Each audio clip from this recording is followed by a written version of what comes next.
साम्राज्य न्यूज, सामान्यांचा असामान्य आवाज. मुंबई पुणे एक्सप्रेस वेवर खोपोलीजवळ अपघातात मृत पावलेल्या गौरव खरात, सौरभ तुळसे, सिद्धार्थ राजगुरू यांची आज फॉरेस्ट येथील घरापासून एकत्रित अंत्ययात्रा निघाली. या परिसरातील प्रत्येक घरातील व्यक्ती, विशेषतः तरुण आणि महिला हळहळ व्यक्त करीत या अंत्ययात्रेत सहभागी झाले होते. सोलापूरचे आणि उस्मानाबादचे काही कार्यकर्ते मृत्युमुखी, तुळजापूरचे जिल्हा काही कार्यकर्ते मृत्युमुखी झालेत आणि हा अचानक झालेला अपघात आहे आणि आपल्या जवळचे कार्यकर्ते आहेत. काय बोलायला आपण रस्ते अपघाताविषयी जे असे बोरघाटामध्ये किंवा एक्सप्रेस हायवेला जे अपघात होतात आणि मृत्युमुखी पडतात त्याबद्दल काय? गौरव हा माझा अतिशय जवळचा कार्यकर्ता होता. गेली 7-8 वर्ष तो अतिशय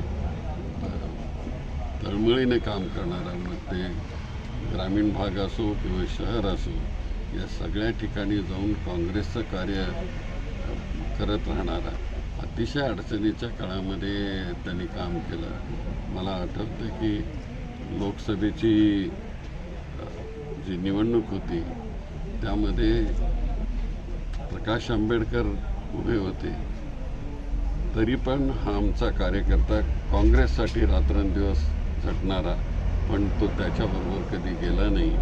असा हा एक निष्ठावंत कार्यकर्ता आम्ही आज गमावून बसलो आहे. नियतीचा हा खेळच असला पाहिजे म्हटलं तर काही चुकं नाही, पण त्यातून एकच धडा तरुणांनी घेतला पाहिजे की रात्रीचा प्रवास शक्यतो त्यांनी करू नये. आणि काय बोलणार आहे कठीण परिस्थितीमध्ये. त्यांच्या वडिलांना एवढं दुःख झालेलं असेल. मी बोललो त्यांच्या वडिलांशी, आत्ता त्यांच्या भावाशी आम्ही बोलत होतो की हा कठीण प्रसंग, अतिशय गरिबीतून वर आलेला पण निष्ठावंत आणि कणखरपणानं आपल्या पक्षाची भूमिका घेऊन पुढे जाणारा एक कार्यकर्ता हरपला. आमच्या पक्षाचं तर मोठं नुकसान झालेलं आहे, पण सोलापूर शहर आणि जिल्ह्याचंही नुकसान झालं आहे. मी मनापासून श्रद्धांजली अर्पण करतो. रावसाहेब, वारंवार हा प्रश्न येतो की जे अपघात होतात एक्सप्रेस हायवेला बोरघाटात अतिवेगामुळे, नाहक बऱ्याच जणांचे जीव गेलेले आहेत, चांगले लोकांचे जीव गेलेले आहेत. याबद्दल मंत्रिमंडळात वारंवार हा प्रश्न इथं स्थानिक लेवलला विचारला जातो. मंत्रिमंडळात आपण काय आवाज होतो? नाही, गौरव खरात हा अत्यंत उमेदीचा असा कार्यकर्ता आहे. गेल्या 5-10 वर्षापासून माझ्याशी संपर्कात होता आणि माझ्या मुलाच्या निवडणुकीत युवक काँग्रेसच्या त्यांनी फार कष्ट घेतले. त्यांच्या माझ्या मुलाचा जीवाभावाचा सहकारी, आणि तो मलाच भेटायला मुंबईला यायला निघाला होता असं सांगण्यात आलं मला. आणि तो अचानकपणे अशा दुर्दैवी अपघातामध्ये मृत्युमुखी पडावा ही बाब माझ्या दृष्टीने अत्यंत क्लेशदायक आणि वेदनादायक आहे.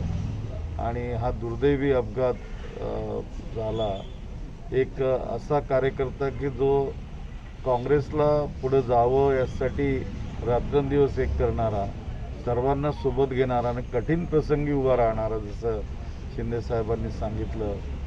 निश्चितच खूप दुःख होत आहे, याच्यात वेदना होत आहेत, परंतु हा नीतीचाच खेळ आहे. मृत्यू हा कुणाला कधी येणार काही सांगता येत नाही. आणि त्यामुळं रात्रीचा प्रवास जो आहे, निश्चितच सोलापूरकरांना मोठा लांब यावं लागतं, 6-7 तास लागतात. आणि अशा वेळेला